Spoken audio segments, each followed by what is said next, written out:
तो जरूर हमारे एक एक बच्चे इस भारत के जो भविष्य है, जो अमृत काल चल रहा है, आदरणीय प्रधानमंत्री मोदी जी ने आजादी का अमृत महोत्सव, हम लोग 75 वर्ष आजादी का मना रहे हैं, तो हमारे एक एक बच्चे अमृत रत्न के रूप में आगे बढ़ सकते हैं।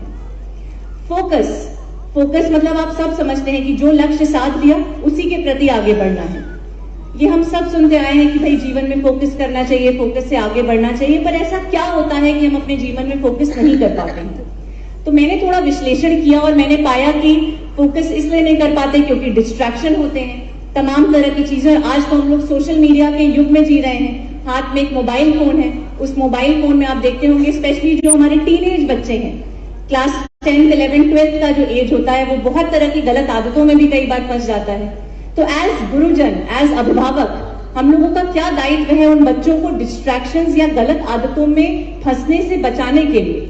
तो इस पे एक छोटी सी कहानी मैं आप लोगों को सुनाना चाहती हूँ। देखिए, हम सब जानते हैं कि डिस्ट्रैक्टेड नहीं होना चाहिए, फोकस करना चाहिए जीवन में, तभी हम आगे बढ़ पाते हैं। लेकिन फिर भी हमारे बच्चे डिस्ट्रैक्ट होते हैं, गलत आदतों में पड़ते हैं। यदि ये इसलिए होता है क्योंकि कहीं ना कहीं जब हम गलत रास्ते पे जाते हैं तब उसी समय हमें उसका परिणाम नहीं मिलता है। उदाहरण के लिए मान लीजिए, स्कूल से हम बाहर निकले, कुछ दुकानें लगी हैं सिगरेट की, तंबाकू की, और कुछ लड़के हैं, कॉलेज के बच्चे हैं, स्कूल के बच्चे हैं, गलत आदतों में फंस जाते हैं। वो गए, वहां से सिगरेट का पैकेट उठाया और सिगरेट फूकने लगे। उस सिगरेट के पैकेट में बड़ा बड़ा बना रहता है कैंसर की फोटो, माउथ कैंसर की फोटो, लंग कैंसर की फोटो, देखने में भी बहुत भयावह लगता है। पर वो बच्चे देख रहे हैं उसको कि इससे कैंसर होगा, माउथ कैंसर होगा, लंग कैंसर होगा, जीवन बर्बाद होगा, फिर भी सिगरेट फूके जा रहे हैं, चाहे वो पीयर प्रेशर के अंतर्गत हो या फैशन स्टेटमेंट के अंतर्गत हो। वो शायद इसलिए है क्योंकि तुरंत उनको नहीं पता चल रहा कि उनके स्वास्थ्य पे क्या असर पड़ रहा है। अगर ऐसी कोई आविष्कार होता, ऐसी कोई घड़ी होती, ऐसा कोई अलार्म होता कि उन्होंने मान लीजिए सिगरेट फूका और तुरंत अलार्म बज गया या तुरंत घड़ी में एक बीप हो गया कि आपने अपना जीवन 5 साल कम कर लिया, तो डर लगता कि नहीं लगता? एकदम से डर जाते कि अरे हमने अपना जीवन 5 साल कम कर लिया एक सिगरेट फूकने के लिए। इसी प्रकार मान लीजिए छात्र जीवन में जो हमारा 10th 11th 12th का टाइम होता है वो बहुत क्रूशियल होता है। बोर्ड एग्जाम्स होते हैं, आगे competitive exam, IIT, JEE, NEET, तमाम तरह के कॉम्पिटिटिव एग्जाम की हम तैयारी करते हैं उस समय, या UPSC की आगे तैयारी कर रहे हैं, कोई भी एग्जाम की तैयारी कर रहे हैं। तो उस समय बहुत तरह के, जैसे घर में पढ़ाई कर रहे हैं बैठ के, कभी कोई फंक्शन हो रहा है, कभी कोई त्योहार हो रहा है, कभी मूवी देखने का मन कर रहा है, कभी फेसबुक पे चैटिंग करने का मन कर रहा है। तो मान लीजिए पढ़ाई करते करते बोर हो गए और चैटिंग करने लगे फेसबुक पे। उस समय हमें नहीं समझ आता कि आधे घंटे निकल गए, 1 घंटे निकल गए, 2 घंटे निकल गए, लेकिन तत्काल अगर मान लीजिए चैटिंग की और तुरंत से एक मैसेज आया, अलार्म आया, लाल बत्ती जल गई कि आपने अपने UPSC के इंटरव्यू में 5 नंबर कम कर लिए, या आपने अपने IIT के एग्जाम में 10 नंबर कम कर लिए और लिस्ट से बाहर आ गए अपने इस 1 घंटे बर्बाद करके, तो शायद एक डर बैठे कि डिस्ट्रैक्शन किस प्रकार हो जाता है। तो इस कहानी को मैंने जब पढ़ा था तो मुझे रियलाइज हुआ कि हाँ, जीवन में कई बार अनइंटेंशनली हम डिस्ट्रैक्टेड हो जाते हैं, गलत रास्ते पे चले जाते हैं, और यदि उस समय सही एक दिशा मिल जाए, और वो दिशा आपको ही देनी है, आपको ही आगे अपने बच्चों का भविष्य निर्माण कराना है, तो ये सही दिशा दे दे तो बच्चे फोकस के साथ, धैर्य के साथ अपना ध्येय साध के आगे बढ़ सकते हैं। फैक्ट में दूसरा शब्द होता है एटीट्यूड। एटीट्यूड मतलब किसी चीज को देखने का नजरिया। इसमें भी एक बहुत मजेदार कहानी मैंने पढ़ी थी। कहानी क्या, एक छोटा सा वाक्य है। मान लीजिए अभी हम लोग सब यहाँ बैठे हुए हैं और पीछे से इस गेट से चलकर एक डोंकी, एक गधा चलते हुए यहाँ तक आके सामने आपके खड़ा हो जाता है, तो आप सबके मन में क्या आएगा सामने उसको देख के? अरे गधा है। और आम बोलचाल में हम लोग गधे को क्या, मतलब गधा हम लोग यूजुअली तभी कहते हैं कोई बेवकूफ हो जाए या कोई बेवकूफी भरा काम कर दे तो बोल देते हैं गधे हो क्या, गधे हो क्या। तो गधे को हमने जोड़ के रखा है कि कोई बेवकूफ या मूर्खता भरा कोई काम कर दे तो उसको गधे से जोड़ दिया है। एक ये नजरिया है डोंकी, एक एनिमल को देखने का, और एक नजरिया ये है कि जब डोंकी यहाँ चल के आए तो किसी के मन में आए कि भाई the donkey is the most loyal, the donkey is the most hard working animal for its owner. सबसे परिश्रमी, सबसे लॉयल, सबसे वफादार जानवर है जिसके प्रति पूरा बोझा ढो के अपने मालिक का चलता है। तो एक नजरिया डोंकी को देखने का ये हो सकता है। एक नजरिया हो सकता है कि हम सनातन विद्यालय में पढ़ रहे हैं, हम कॉन्वेंट वाले बच्चों से क्या कंपीट करेंगे, उनको तो बहुत हाई फाई पढ़ाई करते हैं। एक नजरिया हो सकता है कि इलाहाबाद में घर पे पढ़ के कब IAS टॉप कर सकते हैं, उसके लिए तो दिल्ली महंगी महंगी कोचिंग जानी होती है। और एक नजरिया हो सकता है कि इसी सनातन विद्यालय से, या मैं अपनी बात बताऊं तो अपने घर से पढ़ाई करके आईएएस में टॉप भी किया जा सकता है। तो किसी भी चीज को देखने के नजरिया बहुत इंपॉर्टेंट है, उसका एटीट्यूड, और ये डिसाइड करता है आपका एटीट्यूड। यदि आपका एटीट्यूड पॉजिटिव है तो आप इसी विद्यालय से, नीतू मैम ने मुझे बताया कि इस विद्यालय ने कितने बड़े बड़े एल्यूमनाई दिए हैं, चाहे वो आईएएस हो, चाहे वो इंजीनियर्स हो, चाहे वो डॉक्टर्स हो। इसी भूमि से, इसी मातृभूमि से पढ़कर जब पहले यहाँ से बच्चे इतने बड़े बड़े पद पे पहुंचे हैं, तो आप आज एक सपना देख के जाइए कि हमारा बच्चा भी इस विद्यालय से निकल के शीर्षस्थ पद पर पहुंच सकता है भारत के और विदेश के।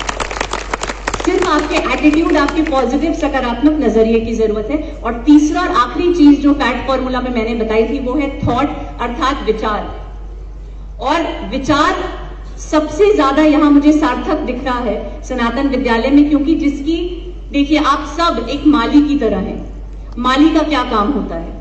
जब वो आता है तो रोज अपने बगीचे से, गार्डन से जंगली घास उखाड़ता है और नए नए फूल उगाता है। यदि माली ना आए तो बगीचे में जंगली जंगली घास उग जाएंगे और कभी फूल उग ही नहीं पाएंगे। तो हम सबका ये दिमाग भी एक बगीचे की तरह है और हम सब भी एक माली की तरह है। यदि इसमें नए और अच्छे बीज नहीं लगाएंगे, अच्छे फूल नहीं लगाएंगे, तो जंगली घास ही यहाँ बढ़ते जाएंगे। यही हमें अपने बच्चों को बताना है। यदि सकारात्मक विचार, जैसे बता रहे थे प्रिंसिपल साहब की सदाचार वेला होती है, मॉरल वैल्यू की क्लासेस होती हैं अलग अलग। यदि मॉरल वैल्यूज लगातार बच्चों के दिमाग में इनकलकेट नहीं किया जाएगा, honesty, property, integrity, hard work, dedication, यदि ये अच्छे विचार बच्चों के दिमाग में आप नहीं डालेंगे, तो जंगली घास रूपी गलत आदतें, अधर्मी आदतें तो बच्चों के दिमाग में अपने आप आ जाएंगी। इसीलिए सदाचार वेला का बहुत महत्व है, इसीलिए मॉरल वैल्यूज का बहुत महत्व है। इसीलिए इस सनातन विद्यालय में जो मॉरल वैल्यूज की क्लासेस है, जो शायद कहीं और नहीं दी जाती होंगी, वो एक अच्छे विचार को उत्पन्न करने के लिए, दिमाग को एक अच्छे बगीचे के रूप में परिवर्तित करने के लिए बहुत जरूरी है। तो यही 3 बातें मुझे आज मेरे दिमाग में आ रही थी जब मैं बैठ के पूरा कार्यक्रम देख रही थी, मैम से और सर से बात कर रही थी। और एक और आखिरी चीज मैं और कहूंगी, देखिए हम समाज में होते हैं, स्पेशली एक बच्ची, एक लड़की होते हुए, अपने माँ बाप की इकलौती बेटी होते हुए, मैं बच्चियों के लिए 2 बात जरूर कह के अपनी बात समाप्त करूंगी कि कहीं ना कहीं आज भी हमारे समाज में बच्चियों को अपेक्षित नजर से भी देखा जाता है और उन्हें सामान्य अवसर नहीं देते हैं। आज भी अगर आप देखिए, मैं कानपुर देहात में पोस्टेड हूँ, गांव देहात में आप चले जाइए तो बच्ची पैदा होती है तो एक महात्म जैसा माहौल छा जाता है और उनके दिमाग में आता है ये तो बोझ है, कल तो इसकी शादी करनी पड़ेगी, दहेज देना पड़ेगा, ये कौन सा कमाएगी घर के लिए। तो इस विचार को बदलना ये हम सबका सामाजिक दायित्व है।